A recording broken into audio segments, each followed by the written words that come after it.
Rabble show, I got chat to them and make them chat for it. Rabble, you don't know, sir, the one and only National Rabble Danger. And on this platform, we do things different. Rabblings, Charlamagne, the god from the Breakfast Club, made a comment about Jamaicans. You don't know we as Jamaican anywhere we there in the world we are number one, don't it? Agree or disagree, make me know. All eyes on we. But Rabblings, the comment that he made, I don't know if I should find it disrespectful or just take it as the raw truth. Rabblings, spread this. He made a comment on his show regarding to the 2020 presidential debate with Donald Trump and Joe Biden. And to tell you the truth, a lot of my fellow Jamaicans going to find it distasteful. But before we get to what he has to say, yo, to be honest, as a Jamaican, I can tell you say whole heap of things round and not run right. God no.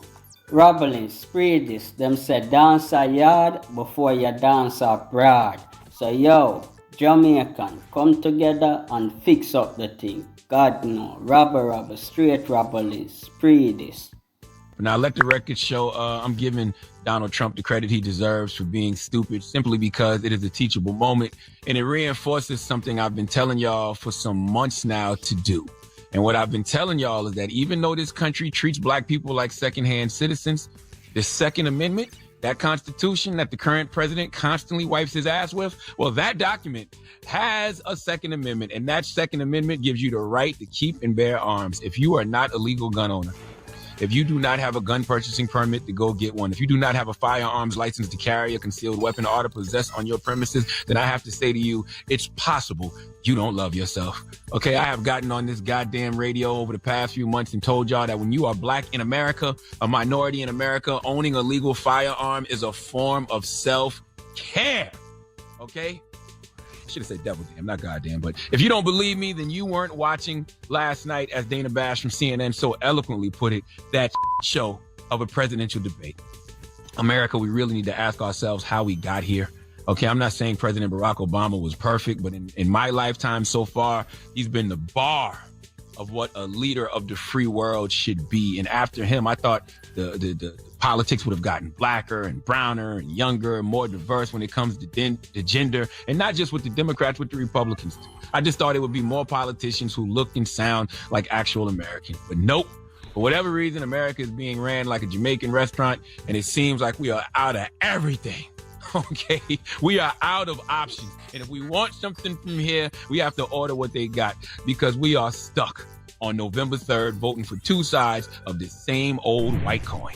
Okay, I'm serious. I watched that debate last night and I said, how can any black person in good conscience be a member of either one of these parties? Okay, when I tell you we are an afterthought in their plans, when I tell you they are not thinking about us, when I tell you it's like watching two people argue over who hates Negroes the least. I mean, one clearly hates us. The other clearly tolerates us, but neither one of them celebrate us. But everything that has historically happened to black people in this country, okay? But we don't even have to run down the last however many hundreds of years. Let's just talk about this year, 2020. Let's talk about the millions of workers laid off or furloughed during the coronavirus, okay? Black workers are likelier to be affected than white workers. All the underlying health conditions that black people disproportionately suffer from that contribute to the higher rates of illness and death from coronavirus. The peaceful protests that are happening in the streets right now because folks are tired of watching police and white supremacists kill unarmed black and brown people. All of these things impacting black people this year. And last night in the debate, out of 90 minutes, they discussed black people for about 103 seconds. And they both had 2 minutes apiece to discuss race. Let's listen. Why did you decide to do that, to end racial sensitivity training? And do you believe that there is systemic racism in this country, sir? I ended it because it's racist. It was a radical revolution that was taking place in our military, in our schools, all over the place, and you know it, and so does everybody what else. is radical, and he would know. What is radical totally about racial sensitivity training, sir? If you were a certain person, you had no status in life. It was sort of a reversal. And if you look at the people, we were paying people hundreds of thousands of dollars to teach very bad ideas and, frankly, very sick ideas. They were teaching people to hate our country. And I'm not going to do that. I'm not going to allow that to happen. We have to go back to the core values of this country. They were teaching people that our country is a horrible place, it's a racist place, and they were teaching people to hate our country. Do you believe that there is a separate but unequal system of justice for blacks in this country? Yes, there's systemic injustice in this country, in education and work and in law enforcement and the way in which it's enforced. But look, the vast majority of police officers are good, decent, honorable men and women. But there are some bad apples. And when they occur, when they find them, they have to be sorted out. They have to be held accountable. And what I'm going to do as President of the United States is call together an entire group of people at the White House, well, everything from the civil rights groups to the police officers, to the police chiefs, and we're going to work this out. So we change the way in which we have more transparency in when these things happen. And by the way, violence in response is never appropriate. Peaceful protest is. 103 seconds combined. That's it. That's all we get.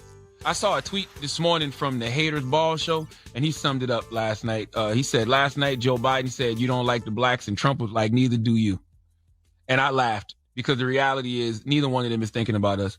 But black people, y'all better start thinking about yourselves and your families, because the reason we are all gathered here today is to simply tell y'all to go out and purchase some guns and learn how to use them. Because as the New Yorker magazine said in an article on September 1st, Donald Trump's incitements to violence have crossed an alarming threshold. And last night, Donald Trump once again called for his supporters to be violent.